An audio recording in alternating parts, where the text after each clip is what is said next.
저는 지금 서대문 형무소의 노역의 기록 장소에 와 있습니다. 김구 선생님 지금 사진이 보이는데요. 형무소 안에 13호 방에 감금되어 계셨습니다. 근데 13호를 좀 촬영할 수 없는 게 김구 선생님의 자료가 기록되어 있던 그 내용들이 13호 방은 지금 현재 폐쇄되어 있고 자료들이 지금 없어요. 그래서 노역의 기록 장소에 와서 김구 선생님의 사진을 촬영하면서 서대문 형무소에 있는 에피소드 중 우리가 잘 모르는 에피소드, 그리고 비교적 재미있게 꾸며졌던 내용들을 제가 꽃길 따라 역사여행 회원분들에게 소개하며 시작해 보도록 하겠습니다. 김구 선생님을 공부하기 전에 황해도 해주에 살았던 김창수라는 인물을 적어보겠습니다. 황해도 해주에 김창수라는 인물이 있었어요. 이 김창수는 동학군 접주입니다.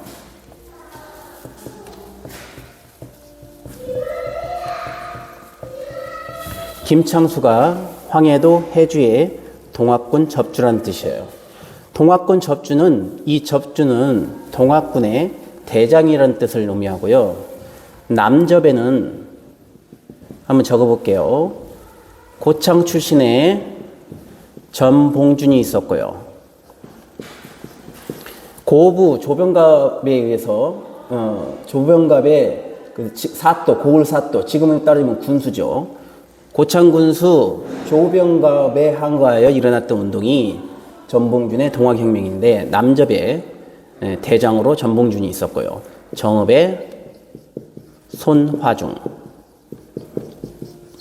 남원의 김계남, 이들이 남접의 대표들이었고, 그 중에 남접의 접주 대장이 전봉준이었습니다. 북접은 동학의 창시자인 최재우, 경주 최부잣집 댁 아들이죠. 최재우. 그 다음에 두 번째 최시영, 세 번째 손병희 선생으로 이렇게 넘어가는데요. 손병희 선생의 사이가 우리가 잘 알고 있는 어린이날을 창시하신 방정환 선생이에요. 방정환 선생이 손병희의 사위입니다. 손병희가 북접의 대장이었어요. 이때 당시에 이들이 연합을 해서 우금치 전투까지 벌이는 거죠. 이 당시에 황해도 해주의 접주는 김창수였습니다. 1894년 1월 김옥균이 상해에서 암살당하는 사건, 그 사건을 계기로 1894년 6월에 동학군, 이런 걸 계기로 해서 1894년 7월 23일 일본군이 제물포로 오죠. 왜? 이 동학군을 진압하기 위해서 내려왔던 홍계운이 청군을 또 끌어들이거든요. 그래서 청군이 들어오니까 일본군이 텐진 조약에 의해서 제물포로 들어오고 7월 26일 날, 7월 23일 날은 경복궁 점령합니다. 경복궁 점령 7월 26일 날 풍도 앞바다에서 청군을 격파시키고 8월 1일 날 선전포고를 하면서 평양까지 진격하고 요동반도까지 먹죠. 그래서 1895년 4월 17일 날 시모노세키 조약으로 청나라에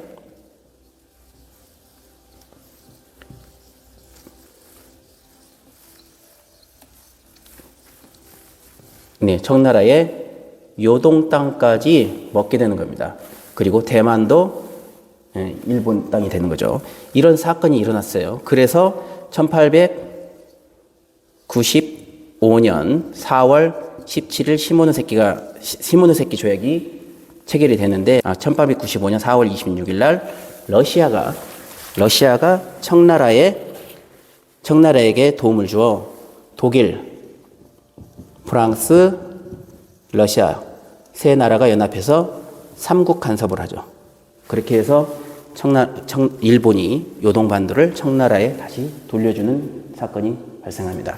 그러니까 고종과 명성황후는 일본이 그 센 청나라를 이겼다고 생각했는데 일본보다 더 센 나라가 나타난 게 러시아란 말이에요.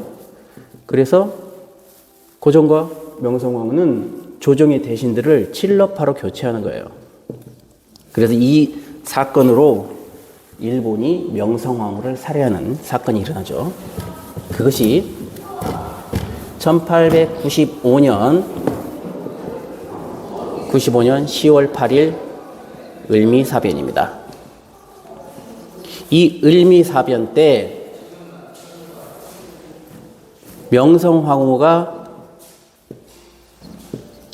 살해된 것을 분통해하던 황해도 해주 접주, 동학군 접주 김창수가 한양으로 와서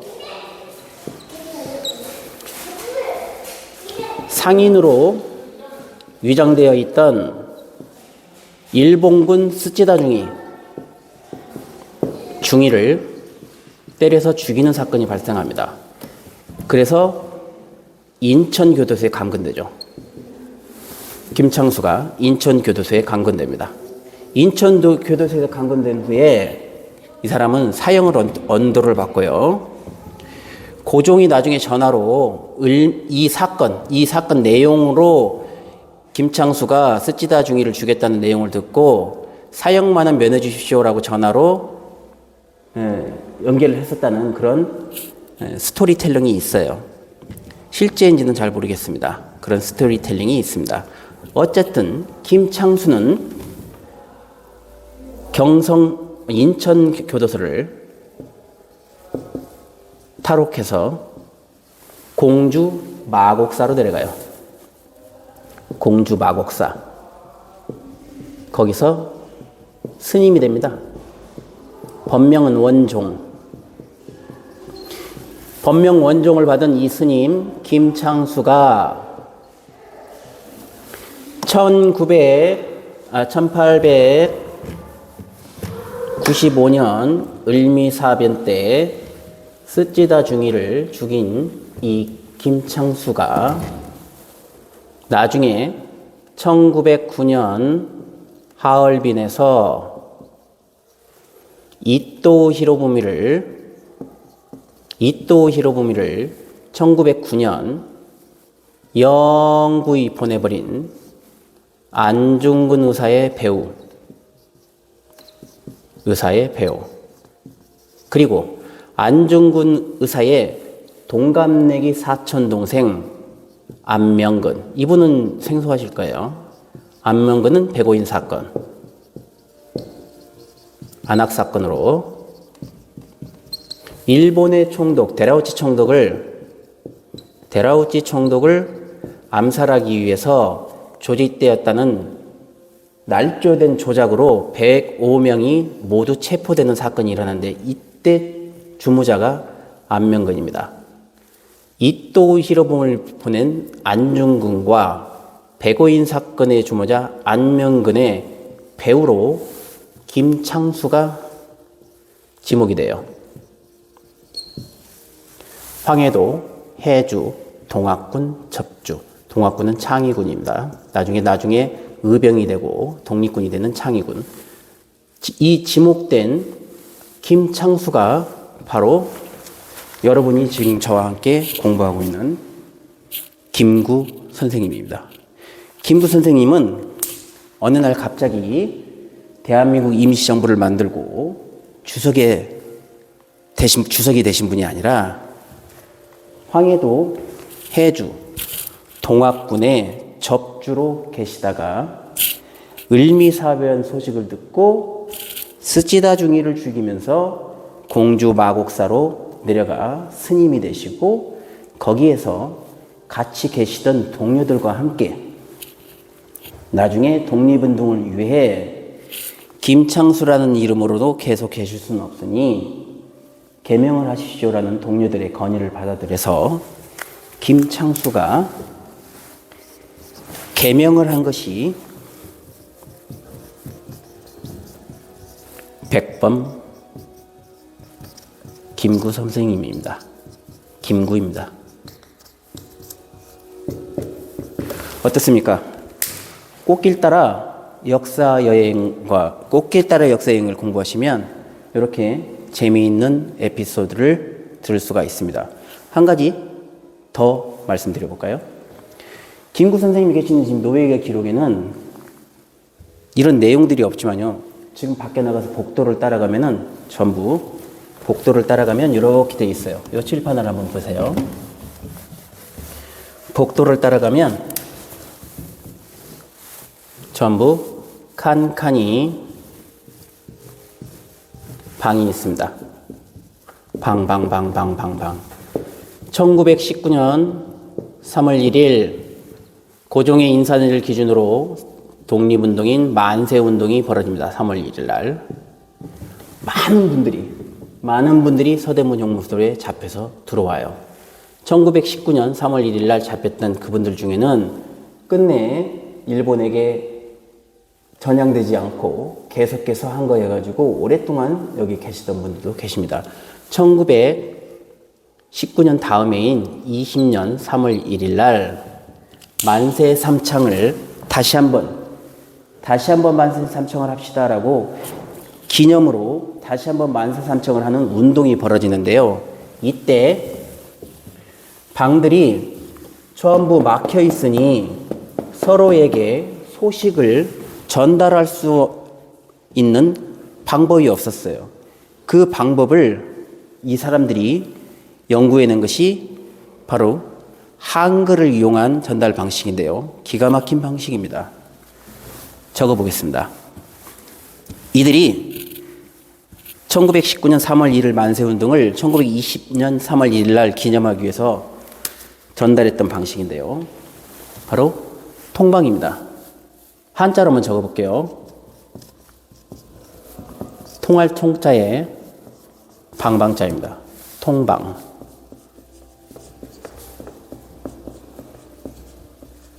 옆방으로 신호를 전달하는 건데요. 목소리를 전달할 수는 없고 얼굴을 서로 바라볼 수도 없잖아요. 그래서 생각해낸 것이, 자, 한번 적어볼게요. 자음은요,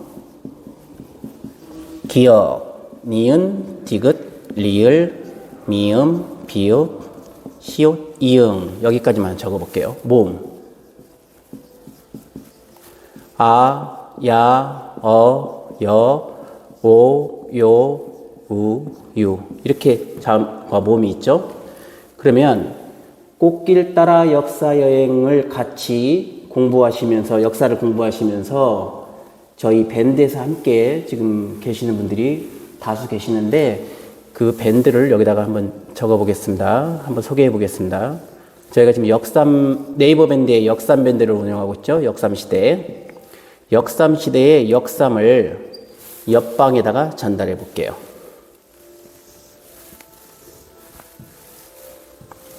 역은 이응, 기역, 니은, 딜, 리음, 미음, 비읍, 시옷, 이응이죠. 그래서 여기를 숫자로 변환합니다. 5, 6, 7, 8. 모음도 숫자로 변환합니다. 그리고 역삼시대 역에 이응일 시작되는 숫자를 8을 가져오고요. 모음 아, 야, 어, 여의 네 번째 여를 가져오고요. 다시 자음 기역을 가져옵니다. 이게 역이죠. 3을 가져올게요. 역삼시대의 3은 시옷이니까 7번, 아니까 1번, 미음이니까 5가 되는 거죠. 이걸 옆방에다가 제가 전달해 보겠습니다. 왼쪽 자음은 짧게 가는 소리로, 모음은 둔탁한 소리로 전달하는 방식을 썼습니다. 역삼시대 한번 쳐볼게요. 8번, 4번, 1번. 이게 역입니다. 이렇게 해서 옆방으로 역삼시대를 전달했고요. 3은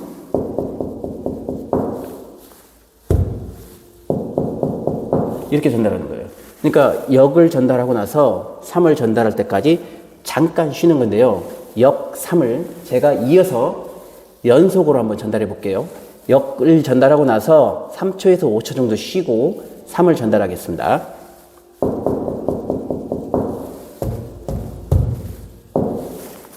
이렇게도 잠깐 쉬고요.